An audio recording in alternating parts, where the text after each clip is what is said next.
Assalamualaikum warahmatullahi wabarakatuh. Muhammad Natsir adalah tokoh kunci di balik kembali bersatunya bangsa Indonesia dengan gagasan yang berlian Mosi Integral pada 3 April 1950. Tidak hanya itu, ia juga berupaya mempersatukan dua sahabat karib yang berpisah demi memperjuangkan cita-citanya masing-masing, yaitu Sekar Maji Marijan Kartosuwiryo dan Soekarno. Sidang Badan Penyelidik Usaha-usaha Persiapan Kemerdekaan Indonesia pada 18 Agustus 1945 menjadi saksi dari perseteruan antara wakil Islam dan wakil nasionalis. Jika Natsir memilih jalur parlementer dan tetap menjadi mitra Soekarno, maka Kartosuwiryo memilih jalur revolusioner. Perbedaan pilihan sikap antara tokoh-tokoh Masyumi ini rupanya tak menyulut amarah yang berkepanjangan.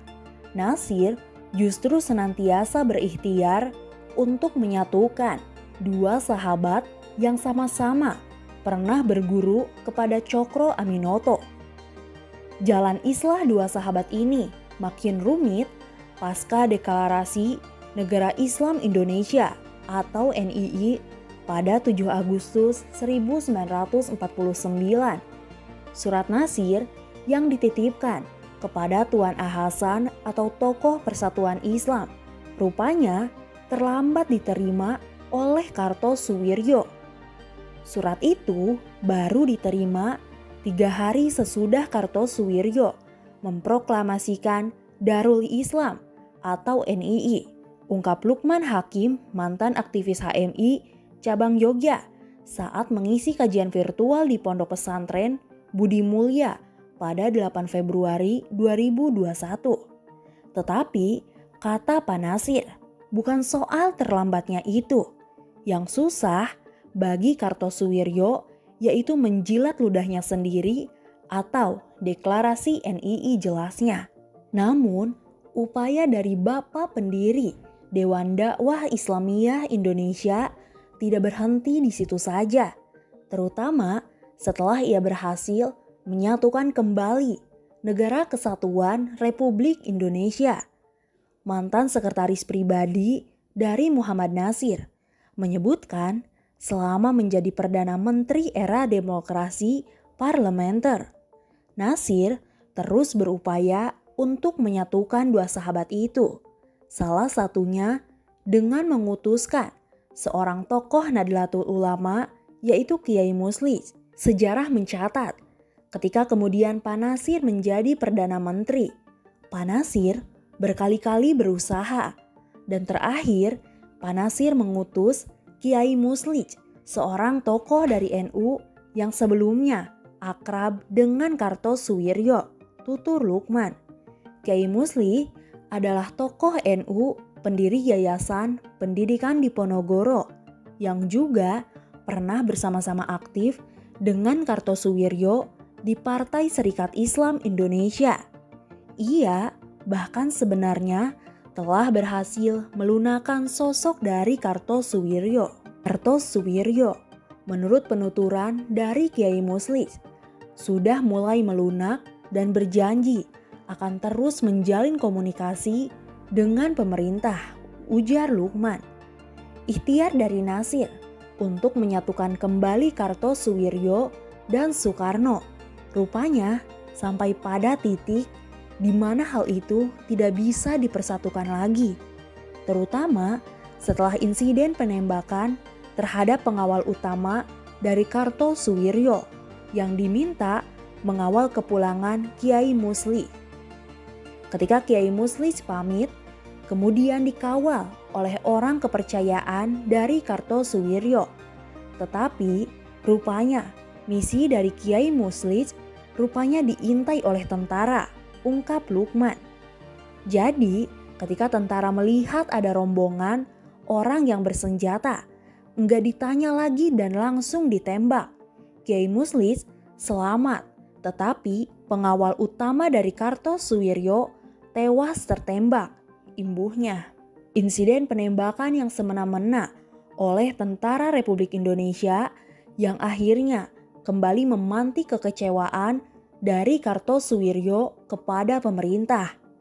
Sejak itu, Kartosuwiryo tidak mau lagi berhubungan dengan pemerintah, apalagi sejak Nasir menyerahkan mandatnya sebagai Perdana Menteri, tegas Lukman. Pasca kemerdekaan Indonesia, Belanda masih berusaha merongrong kedaulatan Indonesia. Berbagai perundingan damai seperti Linggarjati pada tahun 1947, Renville pada tahun 1948, dan Rumroyen pada tahun 1949 semakin melemahkan posisi Indonesia. Hal inilah yang membuat para tokoh bangsa kecewa, termasuk Kartosuwiryo. Ia merasa kecewa dengan sikap pemerintah Indonesia yang dinilai kurang tegas dalam perundingan. Puncak kekecewaannya semakin menjadi pasca perjanjian Renville pada 17 Januari 1948. Perjanjian Renville membuat wilayah Indonesia menjadi semakin menyempit, hanya terdiri atas sebagian Sumatera, Jawa Tengah, dan Yogyakarta. Hal ini makin diperparah dengan pembentukan negara federal yang di dalamnya terdapat 7 negara bagian, termasuk Jawa Barat, yaitu negara Pasundan. Bagi Kartosuwiryo, pembentukan negara Pasundan oleh Belanda menunjukkan bahwa Jawa Barat bukan lagi wilayah Indonesia, apalagi setelah terjadinya aksi Long March yang diikuti oleh tentara Indonesia Divisi Siliwangi untuk meninggalkan Jawa Barat menuju Jawa Tengah. Kartosuwiryo pun berinisiatif berjuang mempertahankan kemerdekaan Indonesia di Jawa Barat melalui jalur militer. Ia bahkan telah mempersiapkan membentuk tentara Islam yang terdiri atas laskar umat Islam, yaitu Sabilillah dan Hizbullah, jauh sebelum NII terbentuk, tepatnya pada Februari 1948. Pembentukan ini sebagai respon terjadinya dari perjanjian Renville. Ia dan laskar-laskar Islam, mantan tentara Sabilillah dan Hizbullah, bersama-sama dengan Gerakan Pemuda Islam Indonesia mengadakan musyawarah pembentukan calon tentara Islam Indonesia. Aksi Kartosuwiryo dengan Tentara Islam Indonesia boleh jadi merupakan usaha maksimalnya di tengah situasi yang tidak menentu pasca agresi militer Belanda 1 dan 2. Mulai dari terpecah belahnya Indonesia menjadi negara-negara bagian hingga pendudukan Belanda terhadap ibu kota pemerintahan Yogyakarta serta diasingkannya para pimpinan negara. Situasi politik nasional yang seperti ini dan Republik Indonesia pun belum diakui oleh dunia luar. Kartosuwiryo tetap melawan Belanda dan kemudian karena kekosongan pemerintahan ini, ia berijtihad memproklamasikan negara Islam Indonesia pada tanggal 7 Agustus 1949 di Jawa Barat. Dikutip dari skripsi Aga Itbah Baihaqi, UIN Sunan Ampel Surabaya tahun 2019. Bagaimana menurut kalian? Tulis pendapat kalian di kolom komentar.